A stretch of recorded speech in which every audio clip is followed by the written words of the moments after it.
तो hey what's up guys, welcome back to another video. आज हम पढ़ने जा रहे हैं परसेंटेज के अगले टॉपिक में कुछ क्वेश्चंस। तो आइए फिर चलिए शुरू करते हैं।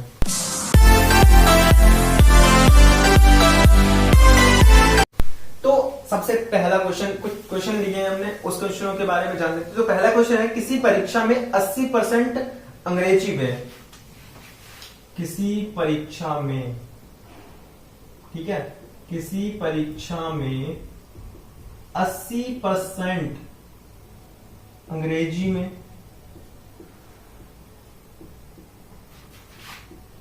85% मैथ्स में तथा 75% छात्र दोनों विषयों में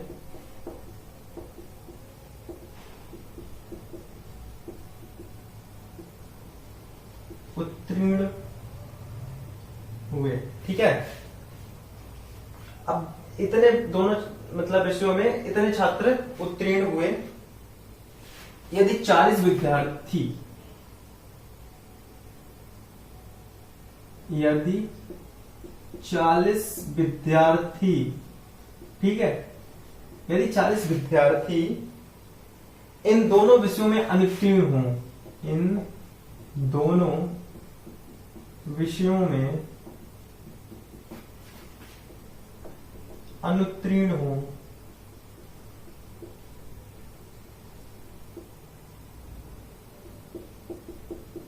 तो कुल छात्रों की संख्या, तो परीक्षा में कुल शामिल छात्रों की संख्या निकालनी है। तो देखिए, सबसे पहले किसी परीक्षा में 80% अंग्रेजी में पास हुए हैं, तो इंग्लिश में कितने हैं? 80%। और मैथ्स में कितने हैं? 85%। और हमारे दोनों विषयों में कितने हैं? बोथ, दोनों विषयों में हमारे 75% है। ठीक है, इतने हैं। अब ध्यान रखिए कि 75% तो दोनों में प्राप्त हुए हैं। ठीक है, जैसे मान लीजिए ये कोई ग्राफ है हमारा, तो देखिए 80% और ये हमारा कितना है? 85%। ये हमारे हैं इंग्लिश के और ये हमारे हैं मैथ्स के। ठीक है, अब देखिए 75% ऐसे हैं जो दोनों में पास हुए हैं। ठीक है, तो क्या करेंगे, अब इसमें कितने पास होंगे?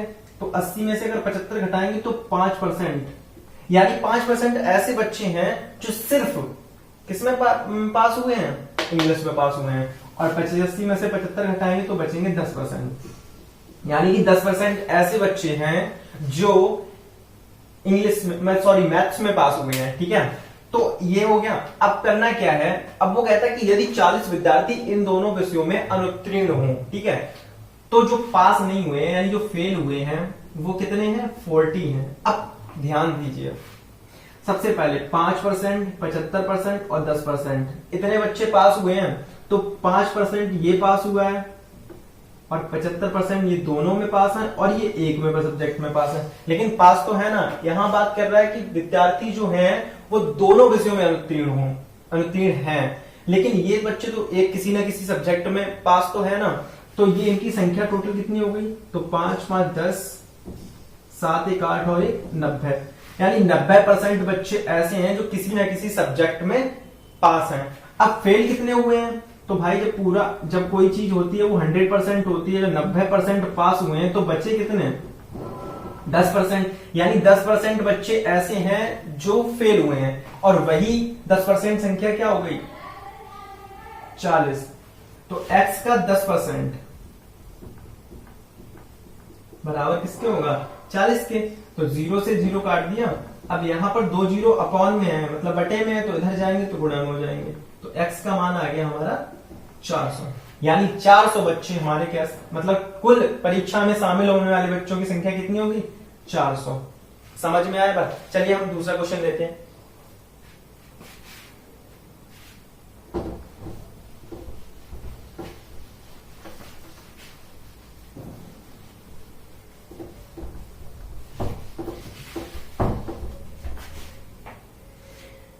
चलिए दूसरा क्वेश्चन है, एक चुनाव में एक उम्मीदवार ने 84% मत प्राप्त किए। एक चुनाव हुआ, एक चुनाव में एक उम्मीदवार ने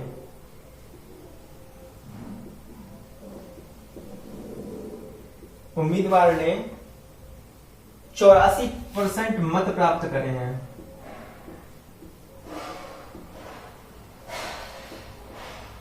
ठीक है, इतने परसेंट मत उसे प्राप्त हुए हैं और 476 बहुमतों से निर्वाचित हुआ। बहुमतों से निर्वाचित हुआ है यानी जीता है। ठीक है, निर्वाचित हुआ तो कुल मतों की संख्या निकालनी है। तो अब हम देखेंगे क्या है, कुल मतों की संख्या क्या होगी। ठीक है, तो एक उम्मीदवार ने 84% मत प्राप्त किए और 476 मतों से निर्वाचित हुआ, तो अब उसे वोट मिले कितने नहीं है।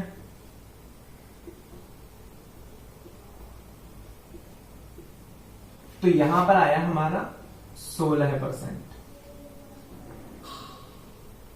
ठीक, अब ध्यान से ये 16% ही है, तो 84 में से 16 घटाओ, कितना बचा। 14 में से 6 गए 8, 7 में से 1 गया 6। ठीक है, 68%, और ये जो 68% जो है ना, वही हमारा कितना है 476। तो x का 68% बराबर किसके हो जाएगा 476 के। भाई देखो, इससे 84% मत प्राप्त हुए तो बचे कितने 16%। अब 16% मत बचे हैं। अब करना क्या है कि जब इन दोनों को बराबर तभी कर सकते हैं जब 476 वोट इसे मिल जाएं। तो अगर हम इसका 68%, ये तो 476 होगा, अगर हम इसे 68% दे दें तो ये इसके बराबर हो जाएगा 84 के। सही है, तो देखिए काटिए सर, x बराबर, इसका हम डिवाइडेशन करेंगे तो 7 बार जाएगा, तो 100, 7 का 100 में गुणा करेंगे तो आ जाएगा हमारा 700। ठीक है, तो देखिए समझ लीजिए पहले कैसे किया है। एक उम्मीदवार ने 84% मत प्राप्त किए, तो उसने कितने, मतलब जब 100% में से कितने प्राप्त किए हैं 84, तो यहां बचे कितने 16% मत ही तो बचे हैं। अब ये 16% किसको मिले हैं, दूसरे उम्मीदवार को।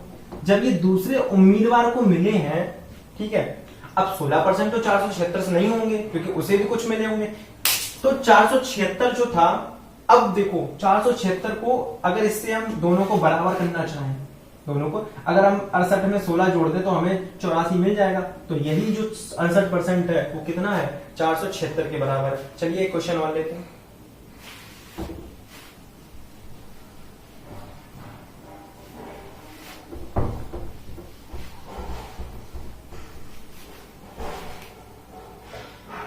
अगला है, दो उम्मीदवारों के मध्य होने वाली किसी चुनाव में उम्मीदवार को कुल वैध मतों के 80% मत प्राप्त हुए हैं। एक चुनाव में वैध मतों के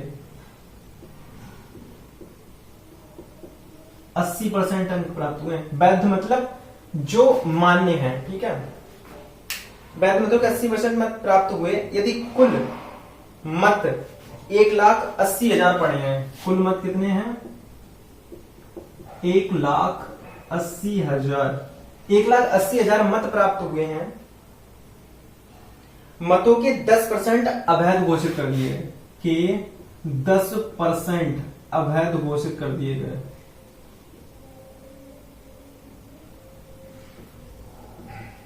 घोषित कर दिए गए, ठीक है, 10% अवैध घोषित कर दिए गए, तो दूसरे उम्मीदवार के पक्ष में कुल कितने मत पड़े। अब देखो 10% खराब हुए हैं तो 1,80,000। अब 10% खराब हो गए, हमने आपको बताया कि जो भी चीजें होती हैं वो 100 से ही तो कम होती हैं। अब ये कट गया, 10% कम बचा तो कितना बचा 90%, 90/100। ठीक है, तो 0 0 9 8 72 की 2 हासिल, 7 9 एकम 9 और 7 16, यानी 1,62,000 मत बचे। ये शेष मत बचे हैं।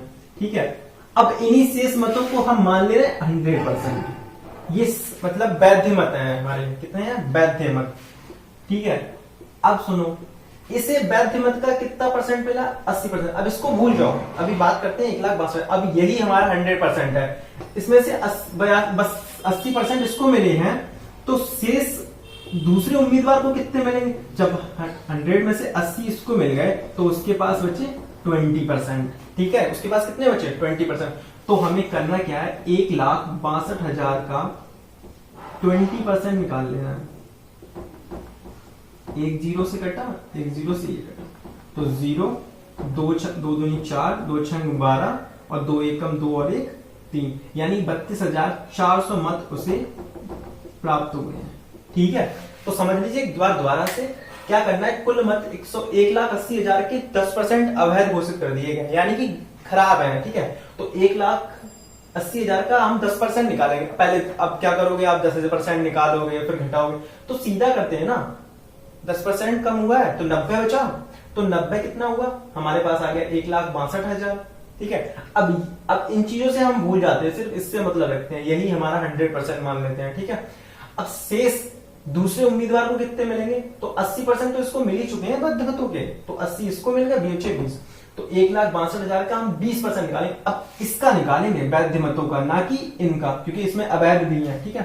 तो इस तरह से हम 20% निकालेंगे। तो ये यहाँ पे एक क्वेश्चन और है, उसको ले लेते हैं, उसके बाद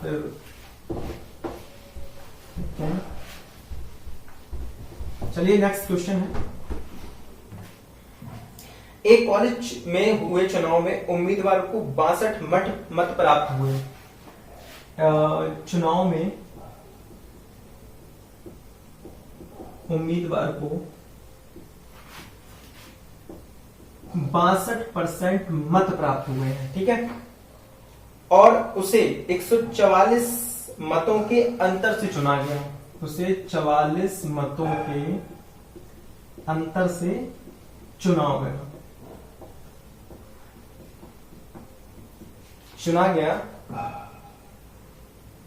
तो डाले गए मतों की कुल संख्या निकालनी है, ठीक है। अब डाले गए मतों की संख्या कैसे निकालेंगे, देखो चुनाव में उम्मीदवार को कितने मिले 62%, तो जब इससे 62% मिले हैं तो दूसरे को कितने मिलेंगे, तो दूसरे उम्मीदवार को कितने मिलेंगे, तो दूसरे उम्मीदवार को मिलेंगे 100 - 62, घटा दो, तो 10 में से 2 हो गया 8, 9 में से 6 गया 3, यानी 38% मत किसको प्राप्त हुए हैं, ये दूसरे व्यक्ति को प्राप्त हुए हैं। अब ध्यान दीजिए, टोटल थे 62%, ये पहले उम्मीदवार के हैं,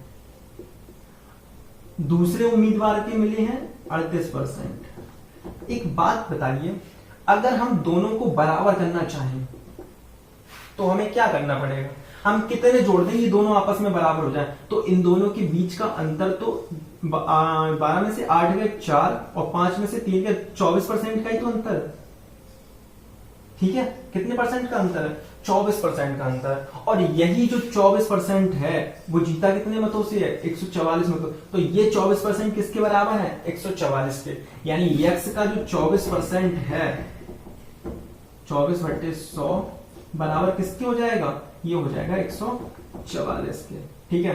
तो 12 दूनी 24 और 12 वाली 144, 2 का भाग देंगे 2 छंग 12, तो देखिए 6 गुणे 100, यानी कि टोटल मत कितने पड़े हैं, 600 मत पड़े हैं, ठीक है। तो ध्यान आया, समझ आया कि पहले में उम्मीदवार को 62% मिल गए थे, तो क्या करा, दूसरे को कितने मिलेंगे, तो 100 में से 62 हमने घटा दिया, तो हमारे पास 38% बचा, यही दूसरे उम्मीदवार को मिले हैं, ठीक है। पहले को 62 थे, दूसरे को 38 थे, दोनों का अंतर देखा तो हमारे पास 24% का अंतर आया, और कितने मतों के अंतर से जीता, तो वो 144, तो ये जो अंतर है वो इस अंतर के बराबर हो जाएगा। तो x का जो 24% है वो किसके बराबर होगा, 144 के। तो इस तरह से हल किया, यही आंसर। तो आज की इस वीडियो में फिलहाल इतना ही, मिलते हैं अगली वीडियो में, तब तक के लिए आप वीडियो को एंजॉय करिए, जो भी समझ में ना आए आप कमेंट करके हमें बताइए, और हम आपको उसको सही से समझाने का प्रयास करेंगे। तब तक के लिए खुश रहिए, सेफ रहिए, सुरक्षित रहिए। Thanks for watching.